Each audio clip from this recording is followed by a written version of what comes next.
I'd like just to have a bit of a conversation about the impact of suicide upon Aboriginal and Torres Strait Islander communities and the deep effect it has upon not only the immediate family but upon the community and everybody who was known to that family. I guess we are, as Aboriginal people, we are well aware of the extent of the problem of suicide within our families and our communities, and there would be few, if any, Aboriginal families who hadn't been touched by suicide.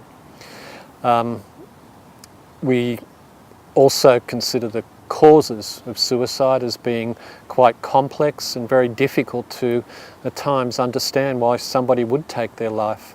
And that is often a common reaction to any suicide, is questioning why this would happen and what could have been done to prevent it from happening. The causes are complex and difficult to understand at times, but from what we understand from research, from discussion with community, from discussions with families, we find that the effects and the causes of suicide within Aboriginal communities is a very different experience to that of suicides in non-Aboriginal families and communities.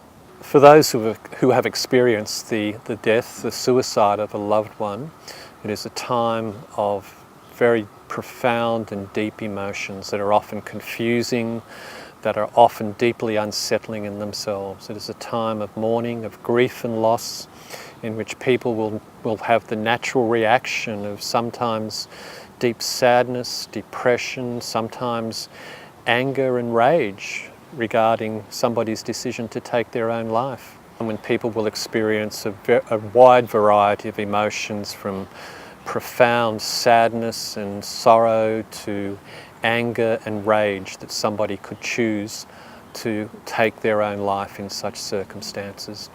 It's important to acknowledge, though, and accept that the feelings that you experience at that time are a natural reaction to the suicide of someone who is close to you. It is also important to acknowledge that it is a time not only of grieving and loss, but it is also moving on from there to a point of recovery for not only yourself but your family and those others who are close to that person who is gone. For Aboriginal people who are dealing with a suicide, it is a time of binding together. It is a time when everybody comes together to support others, to go through a process of shared grieving and loss for the one who is gone. It is an important time for everybody to be open to the feelings of others and to be mindful and considerate of the importance that everybody is in this together. It's important to acknowledge that as a result of a suicide, everybody within the family, within that community, is affected by that death. It's particularly important to consider children and young people and the impact that that suicide has had upon them. It's most important to be open in talking with children and young people about their own thoughts and their own feelings about what has occurred, and to encourage them to express their thoughts, their feelings to you, and to provide what support, what assistance you can to those young people and children in terms of them dealing with the aftermath of suicide in their own way. If you feel that you cannot provide support and assistance for them, you may want to consider talking to somebody who is able to assist your children, who is willing and able to work with your children, to talk with them about their experiences and to assist them to move on and to recover from the impact of suicide.